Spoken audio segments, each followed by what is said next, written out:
Just search. Hello everyone and welcome back in to the GSMC Fantasy Sports Podcast. Hope you guys enjoyed those first two segments and they have you covered for tomorrow night's big game in the AFC North. But now we transition to our positional rankings, getting to the end of them here. But we start off with our tight ends. And this is the position that a lot of people say is the X factor or the bane of their existence in fantasy this season, because some of them have performed above expectations, some below. And this list accounts for that kind of discrepancy. There's a lot of high-end tight ends here to account for. Then I wanted to include some guys who, I want to see get going and have matchups that I feel are favorable to them. So, without further ado, let's jump into our tight end positional rankings for Week 10 of the NFL season. Starting off, the young man who is on the bye this week, playing in a very interesting game, perhaps the game of the week, at least from an intra-conference perspective. Pat Freiermuth going up against the Commanders coming off the bye are the Steelers, and it just feels like there's a new sense of reinvigoration within the Pittsburgh Steelers receiving corps, even though they traded for Mike Williams, and he's going to be a very interesting piece to how this AFC North race plays out. Pat Freiermuth is someone who I can't ignore in terms of how he can play into Russell Wilson's strengths, because they're still going to be a heavy play-action team. They're really going to stretch the field vertically, play to Russ's strengths. And what I love about what Russ can bring, even with this kind of rejuvenation of the receiving corps and the addition of a guy like Williams, is the fact that in play action, he's always going to play it safe initially before looking for the deeper threats down the field. And so that's why Pat Freiermuth's effectiveness is really going to come to light, because either the Steelers are going to become one of those teams who is going to stretch the field vertically, really scare you in that manner with Pickens and Williams as that deep threat tandem. But Pat Freiermuth is so savvy that you can still include the aspects of the Steelers that I really like about them. And I think that can really help them succeed in important games on the stretch. And so in this one, even though it's not yet a divisional game, that will come in 2 weeks' time when they face the Ravens, it's still a game of hefty importance to them, because the Commanders are making a lot of noise, and the Steelers kind of feel like they're not getting enough praise for what they've been doing. And so this is kind of the game where we'll see if the Steelers can kind of shift the hype a little bit, can kind of say, well, we can't be ignored. If the Commanders are being lauded in this way, then we should have the respect as well. And Pat Freiermuth can be the X factor in that, because as long as the Steelers have two guys who can get in the field, can put up points for you, you still need your guy who can unlock defenses when the going gets rough, like Pat Freiermuth, to really shine for you. And he will in this one against the Commanders, in my humble opinion. Then let's look at a guy who status is up in the air for him, but I still feel that if he plays, has a lot of value for this team. Dallas Goedert versus the Cowboys. And it's looking a little bit ominous for the outlook of Dallas Goedert. And it's going to hurt a lot of fantasy football managers if he doesn't play, because he's been a shining star at the tight end position in these past couple of weeks. Someone who has really balanced this Philly offense really well, making them dangerous despite the worries there with the offensive play calling. And so if he does not play in this game, that is huge, because I feel like that will be one of those suffering points for the tight end position to look at and say, damn, Dallas Goedert could really bolster the case for me to consider more tight ends like him. if he does play, then I feel like this matchup is a no-brainer. And I feel like more tight ends like Dallas Goedert will find themselves being respected more in deeper leagues.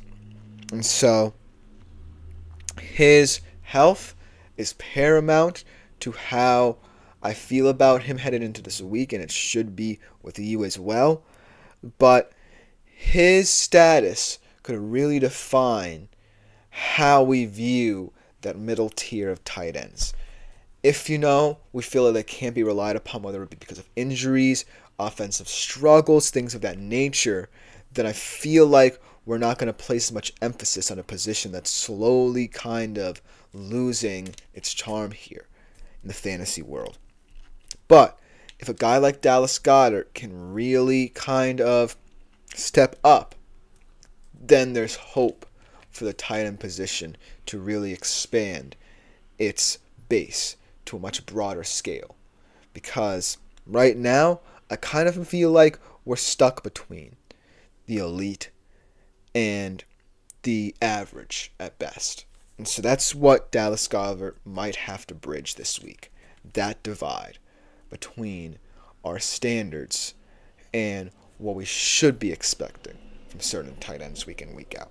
And another guy who I kind of wanted to address in a similar vein is Kyle Pitts going up against the Saints. He played Dallas this past weekend and had perhaps the most abysmal performance of the season, only 2.1 fantasy points to show in that game.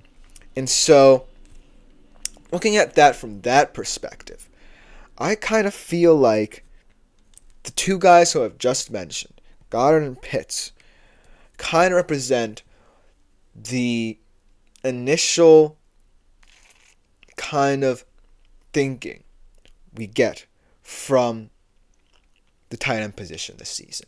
Kyle Pitts is someone who projects as a lower first round to mid second round kind of pick in fantasy drafts, in my humble opinion. In other leagues, the deeper leagues, he may go a little bit later, and that wouldn't necessarily surprise me if he did. But he's still someone who is so highly regarded at the position that people are still willing to take flyers on. Whereas I'm trying to bring to mind a player like Dallas Goedert, who deserves just as much credit in an offense that is actually, compared to what the Falcons are doing a little bit, overachieving.